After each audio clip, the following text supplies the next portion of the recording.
I want to start by introducing myself to you. I am Matthew Brooks. I'm lead marketing communications manager at AT&T for special experiences. And growing up, even though I work at AT&T now, our telephone was not always connected. We didn't stay connected because we had to choose sometimes between food and a phone. I'm empowered by the connections available to me. These connections have also given me access. And fortunately for some of us here in the heart of Atlanta, we can exchange email addresses, Instagram handles, TikTok handles, download the REVOLT Summit by AT&T app, that was a plug, get it on your phone, and stay in contact with each other, whether that's later today, tomorrow, in the foreseeable future. But understand that that kind of connectivity is not always the case for everybody in every community.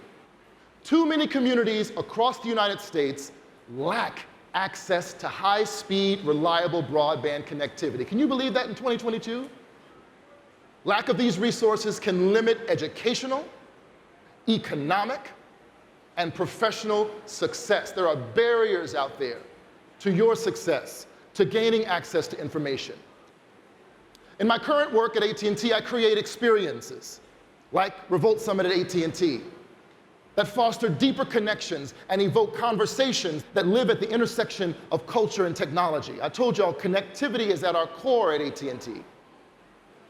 AT&T is committed to investing $2 billion over a multi-year effort. $2 billion. These are meaningful resources and contributions towards creating a more equitable society. We're providing access. We're paving the way for adoption.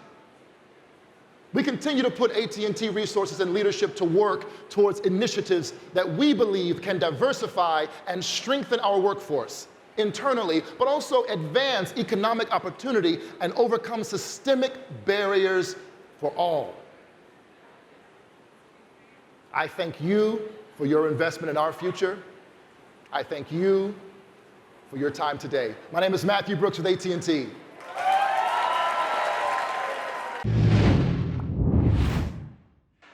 It is good to see y'all. My name is Ryan Wilson. I am the CEO and co-founder of The Gathering Spot.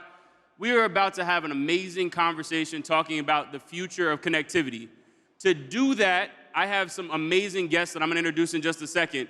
But I have one thing that I'm going to ask of you, and that's if you have a question. I'm going to leave some time at the end of this panel to make sure that the questions from the community here are well represented. So with that said, everybody good? You ready to jump in?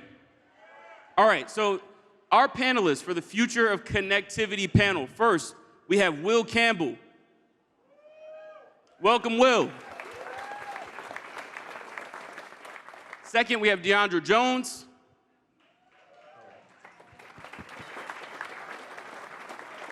Mr. David Williams. And Isaac Hayes III.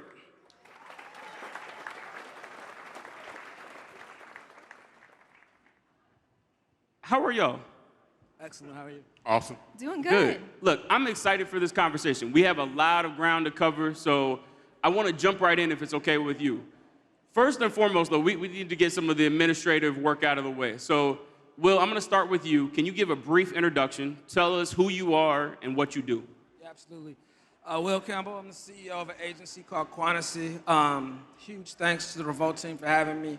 And Quantasy, we're a creative agency where we work with brands like Honda, Acura, Target, to help them take their stories to market. And a big part of that is working with creators, co-creating with creators on how to activate ideas in communities. So just really excited to be here with everybody and kind of share this moment. Hi, everyone. Really excited to be here with you all today. My name's Deandra. I am one of the founders of a company called 7th Ave. We're here to help the everyday creator turn their passion into a paycheck. Awesome. Hi, everyone. Glad to be here. My name is David Williams, Assistant Vice President at AT&T. I lead one of the largest robotics process automation programs worldwide. We have a 5,000% ROI, crossed over 400 million in operating income last year. Happy to be here. Hello, I'm Isaac Hayes III, founder and CEO of Fanbase. Fanbase is a microcast social media platform that allows any user to have followers and subscribers on the same platform and monetize your content, because that is the future. All right, so let's jump in. Yo, the first thing that I want to talk about is the importance of technology. You all have either worked with or actually started companies that are focused squarely on making sure that our communities are connected to the latest technologies. So talk to us about why that's important, right? We just heard a keynote, and there's a divide, right? Where not everyone in our community is connected the same way. Why is it important that we have this conversation about technology and connectivity? DeAndre, I'll start with you. Yeah. So, I think a big thing that we've seen within our communities is that we oftentimes have just a lack of resources, a lack of accessibility, sometimes even the lack of digital literacy. And so being able to get plugged into technology, the internet, it really makes our geography become boundaryless, right? You're able to travel the world, meet people across the world, learn anything regardless of where you are. Yeah, AT&T has a philanthropic arm called Believes, and it's in all the major cities. In Dallas, we work on homelessness, and Chicago, crime, and different things, and Atlanta as well, and other places. And so something that we really feel passionate about doing is making sure that we carry technology to underserved communities, and we support employees that do so. I lead a robotics program where we go to underserved communities around the United States and abroad, where we try to show kids the importance of technology, how they can use it, because a lot of kids don't have a smartphone in their hands. I know we all probably have 2 or 3 in our pockets right now, but it's a lot of parts in America, a lot of parts in the hood, just to be honest about it, that don't have access to those things. And so making sure that we can show them the options and the opportunities that come with technology so that they can use it for more than just scrolling the ground.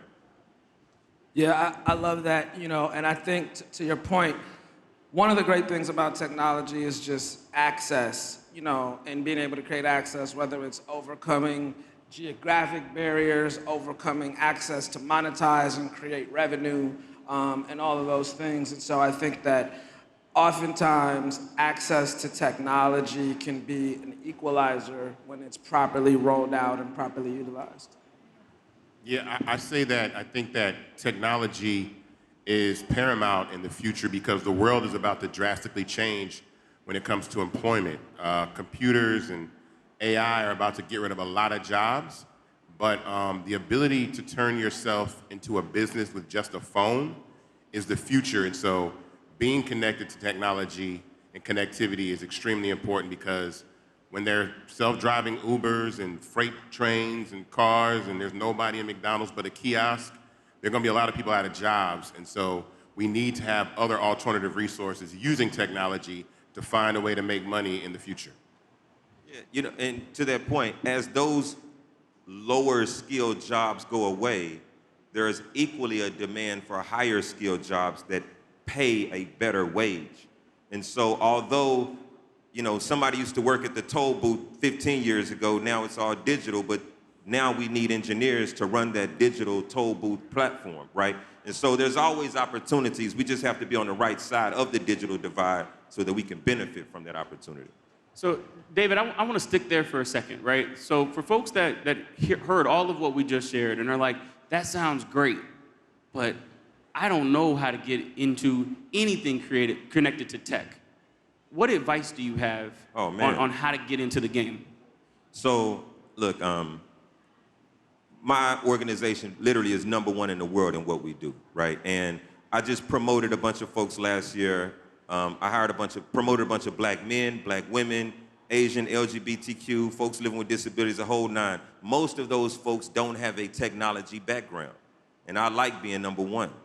And so, but the thing that I realize is that a lot of us come from places where, Big Mama taught us how to make $1 out of 15 cents. That grit is a transferable skill that unfortunately we leave in the parking lot. We don't take it into work with us. But if we take that $1 out of 15 cents, which is a 600% ROI, if you take that $1 out of 15 cent mentality to work with you, then people will start to see the unique skill, the unique talent that you have, and you can start to leverage that. Even though you may not have a traditional technology background, my degree's in marketing, I won a Black Engineer of the Year award. So even though you don't have a traditional technology background, if you are really pushing for it, or you really taking that type of $1 out of 15 cent mentality along with some passion to go learn, the door will open. you will find some opportunities. But it may not be easy, but the door will open. You just have to keep pushing on it. DeAndre, and Ike, I want you to answer this question too, right? And Ike, we've had this conversation before. You were not a technologist. So tell us how you did it. How did you create a tech company? I had an idea. I had some really great mentors that I actually met at the Gathering Spot that taught me about technology, and I just started. I was really blessed to be able to meet my now CTO of Fanbase, and I read this book called Rocket Fuel, and I realized that there's this dual relationship that you have, and they're visionaries and integrators, right? And so I'm what people would describe as a visionary, which means I'm a big idea guy. My job is to build, write down big ideas, close the deals, but there are people around you that have to integrate those ideas into tangible products, and you have to find the right person to do that with the right partner, especially in tech. Your CTO is paramount to your company. You really can't build a tech company or even raise capital without a CTO. So I was just able to do that, and then I crowdfunded my platform. I raised over $6 million on a platform called Start Engine to fund Fanbase. I actually just launched a raise yesterday. You can go to fanbase.app and hit invest now, and you can actually invest and own equity into Fanbase, and that's extremely important that we own part of these platforms that we use. So I took advantage of the Reg CF regulation called the Jobs Act and raised capital, and I'm able to build my company that way. Yeah, and I'll add, I think often when we talk about how tech can liberate us, we focus on the people who build the technology, but you can be in tech without being a software engineer, without knowing how to read code. My entire career has been spent in tech, and similar to you, I started off doing, I was at Microsoft doing marketing, and then founded this company where what we're trying to do is build the technology so that people don't have to understand the tech. You can use it as a tool, right? And so what I would really encourage the audience to think about is, how do I lean into whatever it is I'm naturally already really good at, whether that's medicine, whether it's science, whether it's fitness, athletics, whatever, and then find the tech that can just take me to the next level. Use the tech as a tool to advance yourself. Okay, so I want to pivot a little bit and start talking about the importance of the creator economy and our culture in that economy. Will, you've been the architect of a ton of campaigns that we've seen. Talk to us about the importance of and what we're about to see in the future from the creator economy. Yeah, I mean, from my perspective, I think the future of markets is the creator economy. I think, you think about things, we were just talking about this backstage, as you're seeing platforms like TikTok overtake Google as a search engine. That's because of creators. And oftentimes the success of these creators is started and driven with Black and brown creators. And so I think as brands, as companies are seeing their opportunities in the market, they're gonna start with the creator economy, and entire markets are gonna be built around the creator economy. And so I think having a position and a value, and to your point, DeAndre, whether it's in fitness or medicine or what have you, being really clear as a creator of where you stand and what's the value that you bring to the market is really gonna open the door for the future. So I think that the creator economy is the future of the markets. So DeAndre and Ike and David, talk to us. I mean, there are many creators here, right, that want to be a part of this new economy. How do they get into the game? Like, what happens next? Talk to about your platforms, but then also, like, what should folks be doing? Okay, I'm ready. This is all that we do, so you guys are in good hands with us. So essentially what we're seeing is within the creator economy, right, there's so much opportunity, right? I think the stat is $143 billion within this ecosystem. However, the problem is that only the top 1% of folks are actually the people bringing in that revenue. And so what we're really focused on at 7th Ave is, how do we introduce kind of like a middle class of content creators? How do we make it where money is more evenly distributed? And what I'd really recommend is leveraging tools like 7th Ave, like Fanbase, and really just educating yourself on, how do I exist and how do I put things out there that might not only be to go viral and to feed these huge audiences, but focus on more of a niche community, that focus on the people who already love me, pour back into us.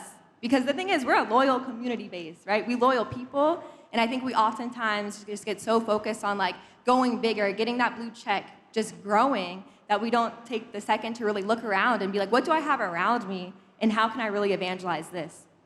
I love that too, where, let's focus on the people who love us. Again, we are a loyal community, the things that we love. And so you're starting to see where, folks might have been a chef, a cook, maybe they're good with landscaping, but because of curated, created content, it has went viral and their business has, profited exponentially. And so being able to connect those dots, I think, is probably one of the first steps that someone who wants to get into the creator game should do, is go find people that they love, that love them, things that they love, that they're close to, and start to help to create content to show value with a business. Maybe it's not even their own, but to show value that the content that they can create for them will help that business be more successful. As long as they continue to do that, I think it's, success is just momentum over time. I'm going to say this. The future of social media is in the youth, right? My belief is that every social media platform has a lifespan. It will live and it will die. Facebook is a senior citizen. Instagram is a middle-aged person. Snapchat is a millennial. TikTok is a centennial. Platforms like Fanbase and 7th Ave are for the centennial generation, alpha generation. There's no amount of innovation that Facebook can do to capture kids. Kids are going to want to be on apps that their parents are not on. My mama got on Facebook, I left Facebook. That was it. And so with that being said, the subscriber economy, subscriptions are the wave of the future. I'm going to say a word that you probably haven't heard. It's called microcast, as I said before. Microcasting and microcast media. So broadcast media are large cable networks, DirecTV, Dish Network, Xfinity. The narrowcast era is like the last 10 or 15 years where we've had Netflix and Hulu and Disney Plus, right? The microcast era is I subscribe to you. I subscribe to Beyonce. I subscribe to Nike. I subscribe to anybody directly for the content that they create. So the future of this economy is subscriptions. The subscriber economy is going to be $1.5 trillion by 2025. It's $650 billion now. So subscriptions are the way of the future. I've said this to many artists and people. I'll tell this to you. If you do not start monetizing your content today, 5 years from now, you're going to be out-earned by somebody that is less talented than you are that simply decided to do so. And I saw that happen with Bad Baby. If anybody knows who Bad Baby is, I sat across from a rapper and said, you need to start monetizing your content. And Bad Baby made $42 million on OnlyFans in 1 year. She made, and she's less talented, in my opinion, than a lot of rappers, but she made more money than Cardi B, Nicki Minaj, Meg Thee Stallion, Doja Cat, and and Lotto. She made more money than all of them because she monetized her content. 95% of the people that follow you passively like a magazine at a grocery store. They're nosy or they're haters. The other 5% are your fan base. Those are the people that really care about the content that you make. So I tell creators, do you want 1 million followers or $1 million? 1 million, 2 million followers, I know people that can't pay their bills, right? But if you have 1 million, you want to make $1 million? That's 5,000 people paying, that's 50,000 people paying you $2.50 a month. That's $12,500 a month, right? That's $1.5 million a year. All it takes is 50,000 people to make you a millionaire, right? Even if you have 5,000 subscribers a month, you'd make $150,000 a year, and that's more than 96% of Americans make based off subscriptions. So when I say subscriptions are the wave of the future, believe me, they are. And you see all these platforms trying to pivot that way. Fanbase started that whole wave of person-to-person subscription via in-app purchase. That is the future. Woo. Amen. Woo. Will, do you feel like brands know this? And ultimately, what are they looking for, right? If for the creators that are here, what are the things that they should be thinking about in terms of the way that larger brands are thinking about their work? Yeah, definitely. I mean, I think the first thing really to acknowledge, and kind of building off of what Isaac was saying, is we talk about the futures of the creator economy. Well, what is a creator, right? And I think there's this kind of stigma, like a creator is, somebody that can pick up a camera and shoot amazing digital video or write scripts or do, great style and fashion blogs. And the answer is yes, it's that, but it's also so much more. I use this analogy. We hear Nike, they say, if you have a body, you're an athlete. Well, our perspective is if you have an imagination, you're a creator. And so whether you're a doctor, a writer, what have you. And so I think what brands are looking for are partners to co-create with. And it can be in any number of genres. It could be in technology, it could be in wellness and mental health, it could be in any number of categories. And if you have a point of view on that category and you have some value to add to that conversation, you can be a creator and you can go on a fan base, you can go on a 7th Ave and you can tell that story. And that gets brands excited when there's alignment. So many of the brands that we're working with, we're looking to partner with creators, not that have the 20 million followers, but the ones that have something to say and can tell an aligned story. Can I add something to that? Please.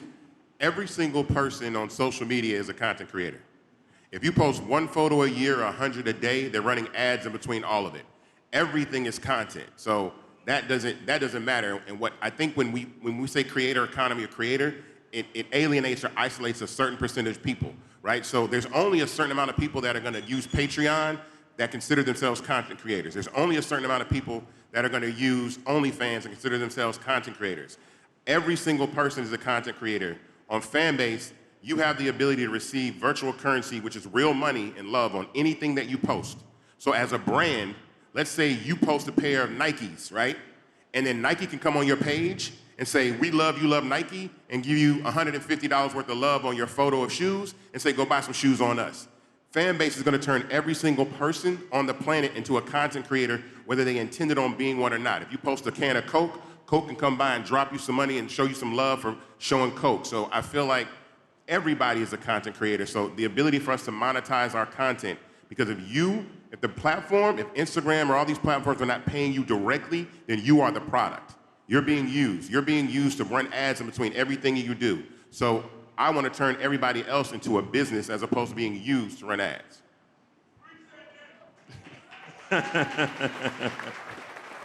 We appreciate that too. DeAndre, I want to build on this last point though, right? I think that there's a difference between, like what we've been talking about, creators and really understanding the business of creativity, right? And so that's the work that y'all are doing now, talking about the business of creativity. Yeah, so basically what we believe is that, exactly as Isaac was saying, everyone is a creator, right? And when you see these people who have these millions of followers, these blue checks, they have teams, and that's why it's really easy for them to make money. What we're trying to do is to be that team, to help you actually become a business and be more than just an individual. And so we've essentially created your digital headquarters, where we've created a link in bio, where you can not only consolidate your digital experience, but also have listings, so allowing you to sell any digital good, physical good, or a service. And so those people who are sliding in your DMs being like, yo, I want to pick your brain about X, Y, and Z, bet, sign up for a consultation, 30 minutes, $100, right? People hit you up like, I love your workouts. Like, can you share some of your, different foods that you're eating, different places that you're going to work out? Yeah, sure, put that in a Word doc. It's $10. It's in my link in bio. And so we're enabling you to just sell everyday things. Your entire life, you've built so many experiences and so much information. How can you monetize that as an expert? And so that's what we've created for you all. So David, we're here at Revolt, and AT&T is the partner.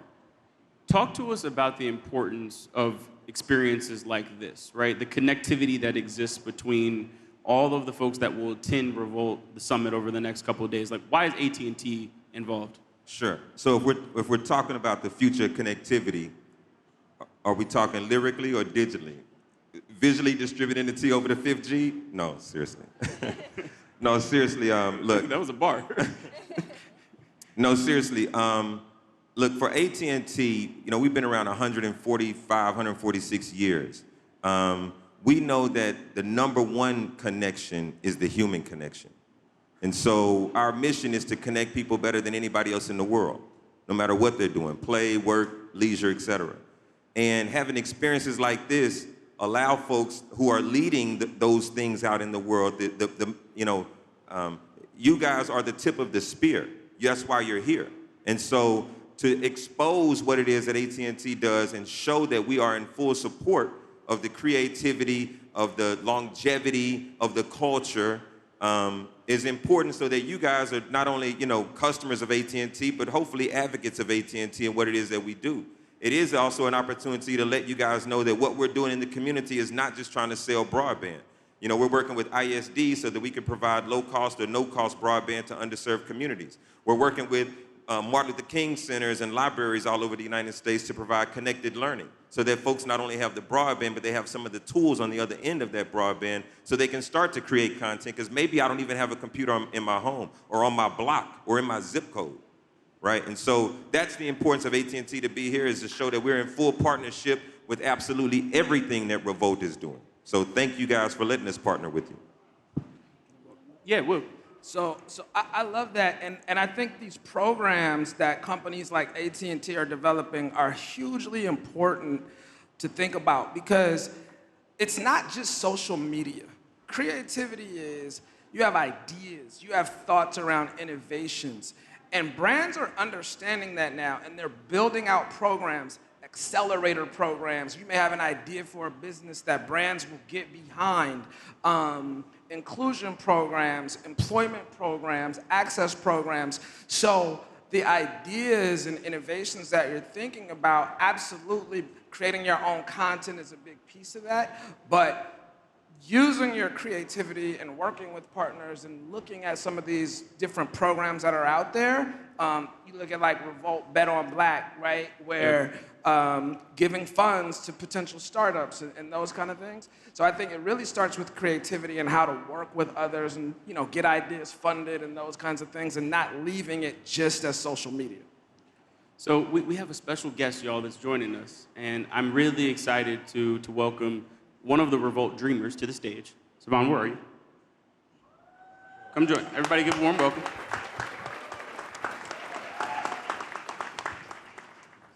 Welcome to our conversation. Wow, you're tall.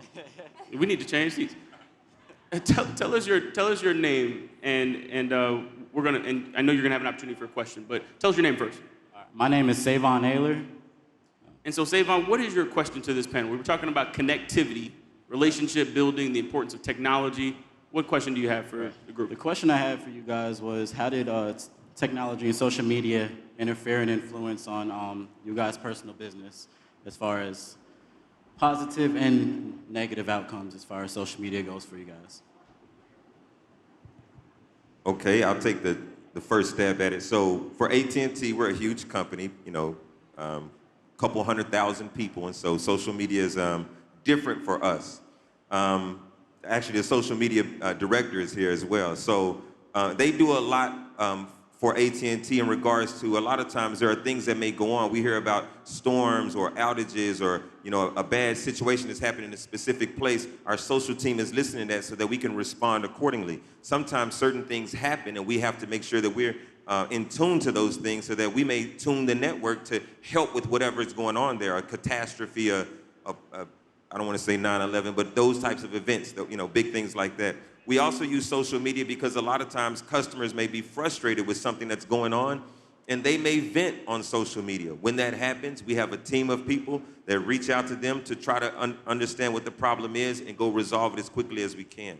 So we use social media in a few ways. I think we also use social media to promote. I wish we did a little bit more, hint, hint, but yes.